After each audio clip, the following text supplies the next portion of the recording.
Oh, morning. We're back out. I'm not at Thetford Forest today. I'm at a different spot. I've camped here maybe 3 or 4 times before. I've just never got it on video. But we've got a nice pond with us today. I'm in a beautiful area. It's more of a natural woodland. We've got oak, silver birch, ash, holly, some beech as well. I absolutely love this spot. This is going to be a good video, I think. Enjoy. I'm in the hammock today, but before I set up, just take a minute to appreciate what we've got here. Look at that. Awesome. Such a peaceful little area. So yeah, I'm going to hang the hammock between that tree and that tree. Get the big 3x3 DD tarp up. It's going to be a good one.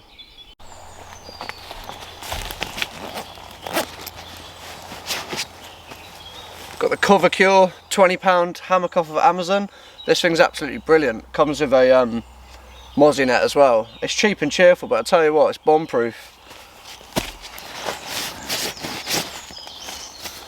The best DD hammocks, DD tarp 3x3. And then all my tent pegs, bungees, paracord. Notice how I keep all of my setup, sort of hammock and bungees and everything all in one pouch. It's just easy to get to. It's the first thing that I use. Easily accessible.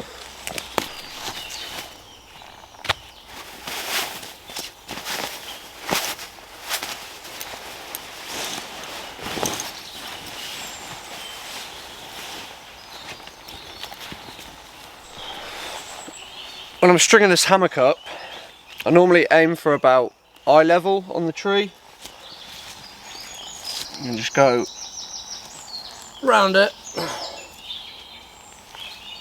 and then back down, and then it usually needs a little bit of titivation to get the straps level, but yeah, that's about how you want to have it.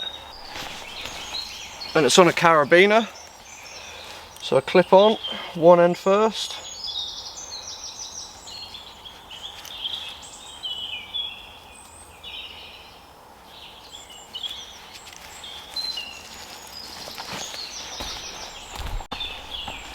And the other end.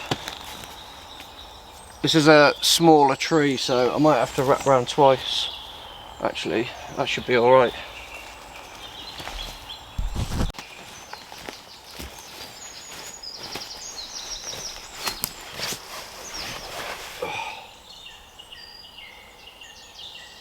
Oh, I love the hammock.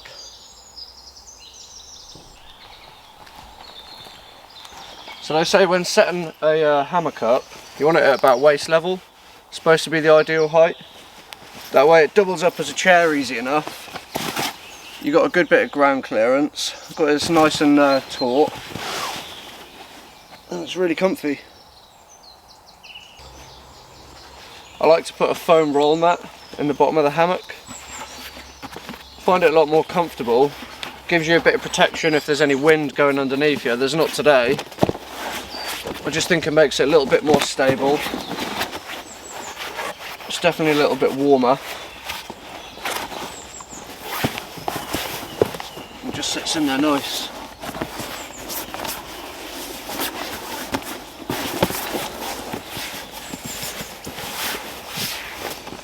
I don't use an under blanket, see? I've never actually tried an under blanket. I've heard they're really good, but I'm a big believer in use what you've got. So that's a roll mat in there now. Got my bivvy bag, and I'm in the Snug Pack jungle bag today. It's a lot more lightweight. It's not big and thick like the Corinthia 4-season bag. I think the jungle bag's probably only 2 seasons really, probably spring and summer. But I always bring my rab jacket and the softy trousers, so I thought I'd save myself some space today. Bring the light bag out and put the warm kit on, because normally I've always got the warm kit, but I never put it on because the sleeping bag, the Corinthia, is so good. So I thought if I go with a lighter sleeping bag today, I'll put my warm gear on and that'll be nice.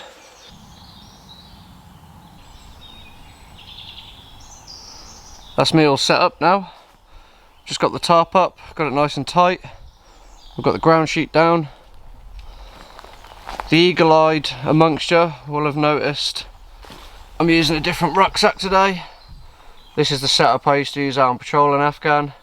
Works really well. I wanted to save a bit of space today just so I could get everything in it, so that's why I left the Corinthia sleeping bag at home. Thought I'd give it a run out in the snug pack jungle bag. But yeah, look at this spot. That's so nice. Just stumbled across this silver birch tree. It's got a birch polypore on it. Now these are, they've got antiseptic properties in them. They're good for healing. Now what you can actually do is you can make a plaster out of them.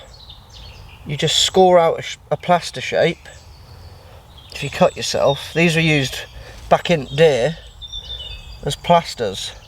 You can also use them to strop your knives to keep them sharp. But yeah, these are used to make plasters with. Like I say, antiseptic. Have a look in there.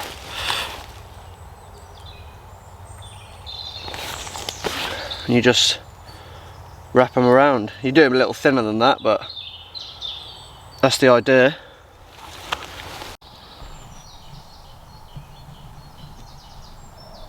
These are full of moisture, these polypores. All the goodness in there, look. If anyone's after a cheap bushcraft knife, these Maracniv knives are really good. Stainless steel. They're really cheap, like 13 quid on Amazon. But most people that are into bushcraft or wild camping or whatever have usually got one of these in their kit. If it breaks, it's cheap to replace. I use this all the time, normally just for chopping my veg really, but they're really sharp. They're cheap, but they're awesome.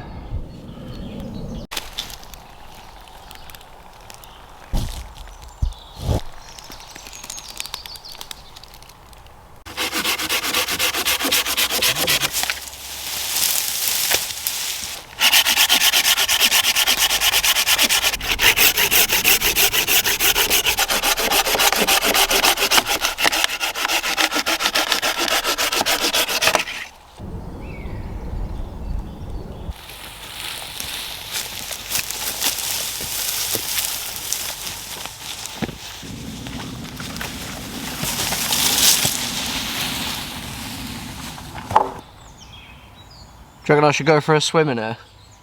It's a bit dirty, look. Got loads of algae. My mind's telling me no. But my body... I just want to give a massive shout out to Rugged Designs. I'll leave his Instagram link in the description below. But he basically modifies kit. This is a Claymore bag, which he sent me. It's got a stitched in waterproof pocket as well. This is going to be my foraging and firelighting bag. So all my cramp balls, birch bark, my ferrocerium rod, everything's going to go in here and whatever else I find. So big love, man, thank you very much, appreciate that, dude.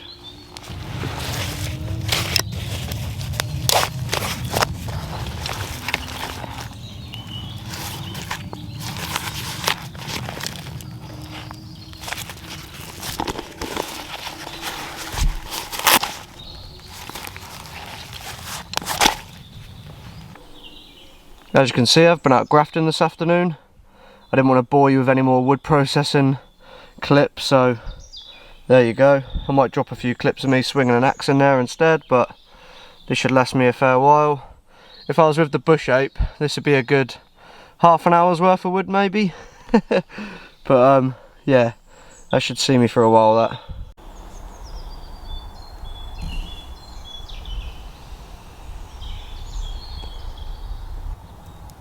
I was just out doing a bit of exploring and I found a flipping boat. These ponds aren't big enough for a boat. You wouldn't get very far, look. That's all you've got to work with. Oh well, whatever floats your boat. Oi oi.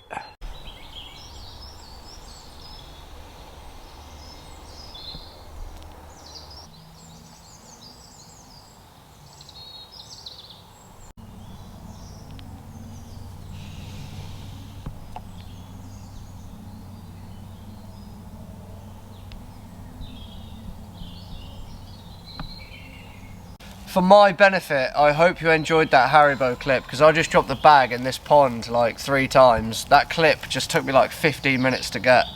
I hope it was worth it.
You know you've got seasoned wood when you hear this.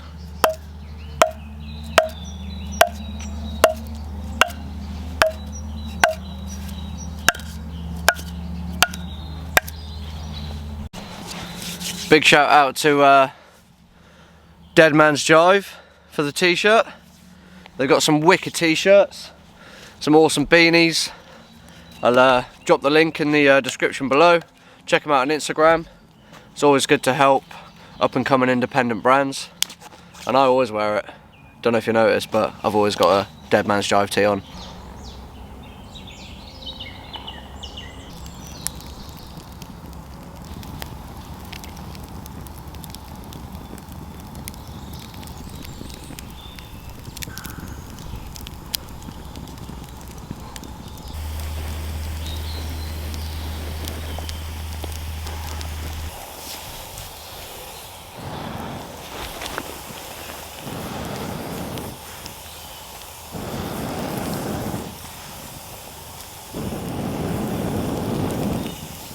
What you saw me cutting up earlier was a dead fallen silver birch tree.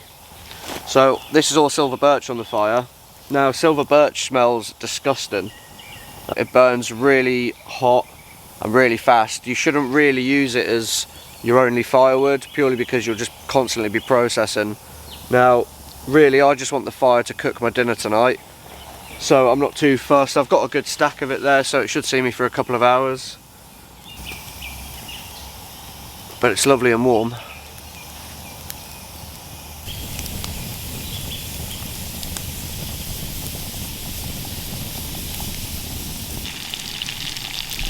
Just got the veg on for tonight. I've got a sirloin steak as well to go on. Just got potatoes, carrots, tender stem broccoli. Got some garlic and some red onion to go in as well. A little bit of butter. And then we got some seasoning for the steak as well. Should be a good dinner.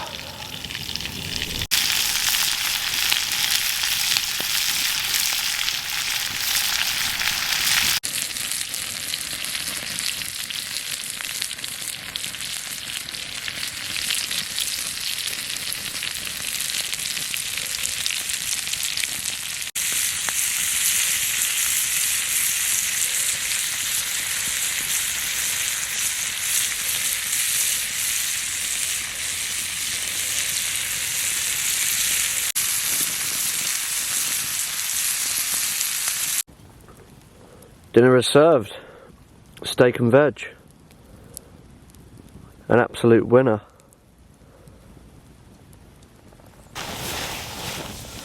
How are ya? Got the fire purring now. Plenty of silver birch on there.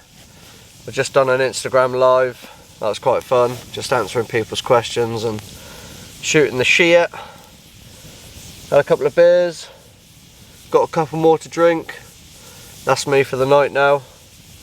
Just going to sit down and chill, enjoy this lovely warmth, and get an awesome night's sleep in the hammock. I'll catch you in the morning.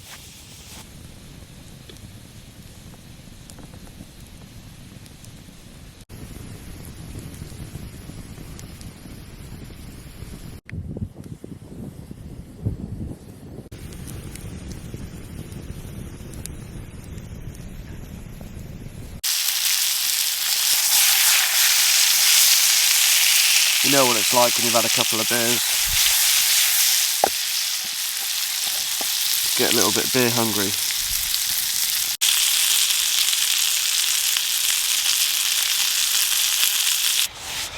Morning. Slept really well in the hammock last night. It's a bit chilly this morning. Got a little bit of a fuzzy head. I've had a few yarls last night. So I'm thinking I'll go for a dip in there this morning. It's a bit minging, but hey ho. I've swam in there before when I was really drunk. It might be good for the hangover, let's see. So where I'm staying, there's all these ponds, which are called Pingos, and it's a really rare type of pond. Now these were formed in the Ice Age, and they've been pretty untouched since then. But there's hundreds of them around here. In Norfolk it's got the highest density of Pingos. They are a bit stagnant. Most of them are covered in this green algae, but it's a really nice area. I love staying around here.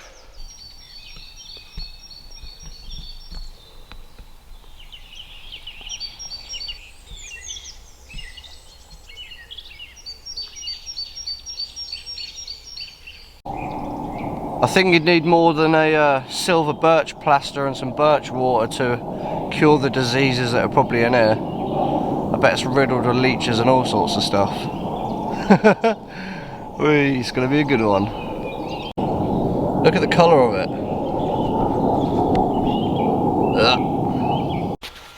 Pretty much all packed away now, so I think it's time to get in. This isn't going to be like a proper wild swim or anything. This is just going to be get under and get out, just for a bit of a wake up. Sweet, let's do it. Oh, it's disgusting. Oh my god, it's freezing. It's absolutely freezing. Oh! Alright, getting under and getting out. Woo! Woo! Stinks. It absolutely stinks. Oh! That is freezing cold. Brrr, I haven't even got a towel. Oh. That was freezing. It absolutely stinks as well. Oh, I've not even got a towel. That's why I packed up first, so I could just get my kit on, get a yomp into the car and then get in the shower. But there we go, guys. Wicked. Got the kit back on now, starting to warm up a bit. That was pretty cold actually. For the sake of my testiculars, please like and subscribe. That'd be awesome. Cheers for watching. I think I'm going to leave it here. If anyone's got any ales that I should try out on a camp, then leave them in the comments. See if I can pick some of them up. But yeah, appreciate you watching as always. Been a wicked camp. Can't wait for the next one. I'll see you next week. Peace and love.